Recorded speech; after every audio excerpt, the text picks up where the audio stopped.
Congo prior to imperialism. The first inhabitants of Congo were the Pygmies. The Pygmies lived in small groups and had a lot of knowledge towards iron technology and agriculture. Copper was traded over wide areas. As they traded, they also learned new languages. In 1000, the Bantu took over most of Congo, and the population number of Pygmies declined.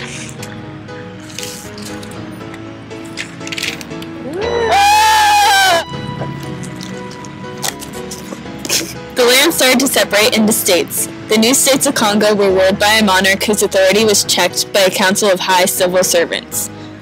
Slave trade occurred between Portugal and Congo.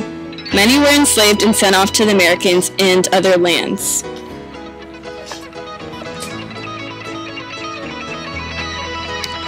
Not only did Portugal and Congo trade slaves, they also traded goods such as ivory.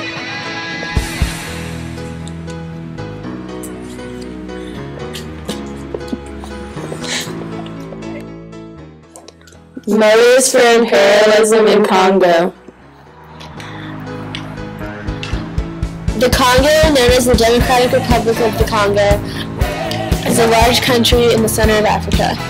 1/3 of the country is covered in tropical rainforests, savannas, and grasslands covering the southern part of Congo, and the rest of the country is highlands, which consist of plateaus and mountains and runs along the eastern, southeastern border of the Congo. Congo's major geographical park is the Congo River, which runs for 2,900 miles. Economic needs.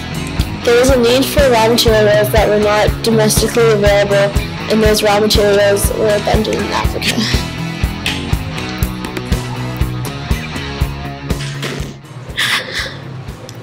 Competition. Many people in different countries argue that their countries would gain more power in Europe if their government established colonies in Africa.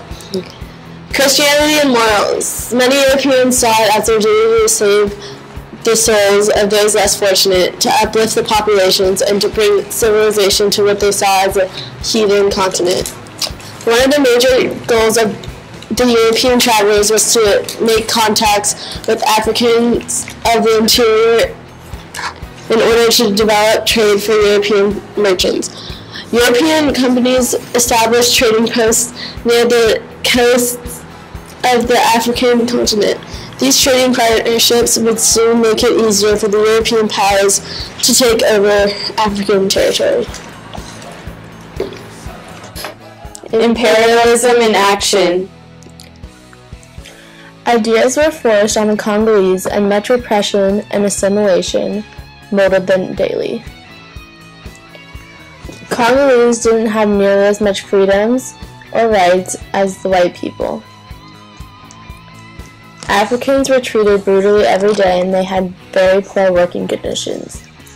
There was slavery throughout Africa, and they were beaten and forced to work until they gained independence from Belgium.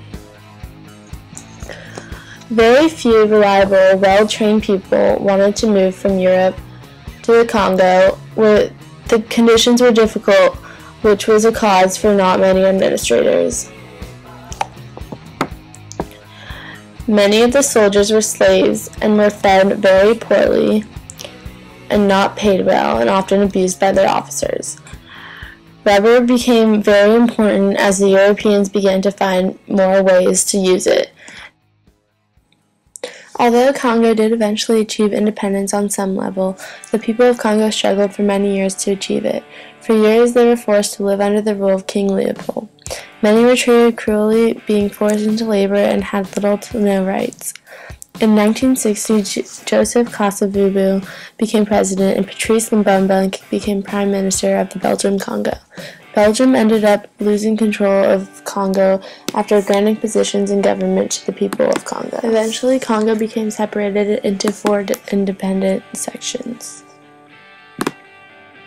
Most citizens in Congo work as farmers for a living, farming cocoa, coffee, cotton, and tea. The main resource in Congo is copper mining because Congo is the leading producer of this natural product. The people of Congo are continuously trying to work towards a free government and rights, resulting in many wars that are going on and have been going on for about a decade. Around 5 million people have already died, and the suffering will continue for many years to come. In Congo, violence can be found at every turn. Weapons are even carried by children, and crimes are frequently committed. Congo is trying to find peace within all of this.